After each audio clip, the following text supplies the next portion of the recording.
अम्बावती में एक राजा राज करता था। वह बड़ा दानी था। उस राज्य में धर्मसेन नाम का एक और बड़ा राजा हुआ। उसकी 4 रानियां थी। एक थी ब्राह्मण, दूसरी क्षत्रिय, तीसरी वैश्य और चौथी शूद्र। ब्रह्माणी से एक पुत्र हुआ जिसका नाम ब्रह्मजीत रखा गया।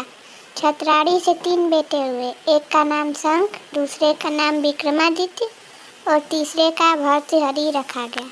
वैश्य से एक लड़का हुआ जिसका नाम चंद्र रखा गया।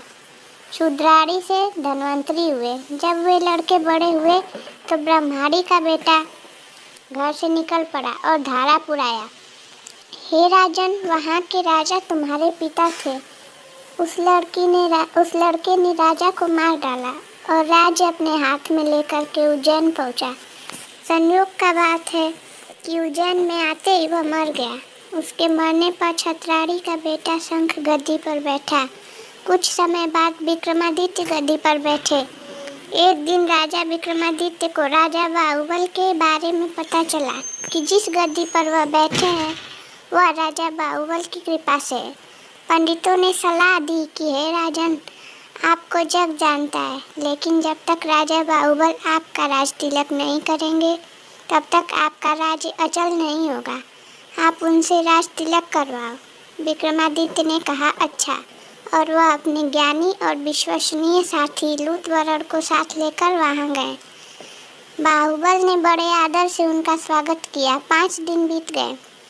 लूतवरण ने विक्रमादित्य को सलाह दी कि जब आप विदा लेंगे तब राजा बाहुबल आपसे कुछ मांगने को कहेंगे।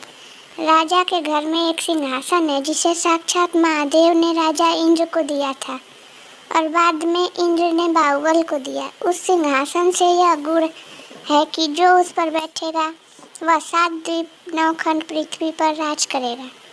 उसमें बहुत से जवाहरात जड़े हैं। उसमें सांचे में ढालकर 32 पुतलियाँ लगाई गई हैं। हे राजन, तुम उसी सिंहासन को मांग लेना।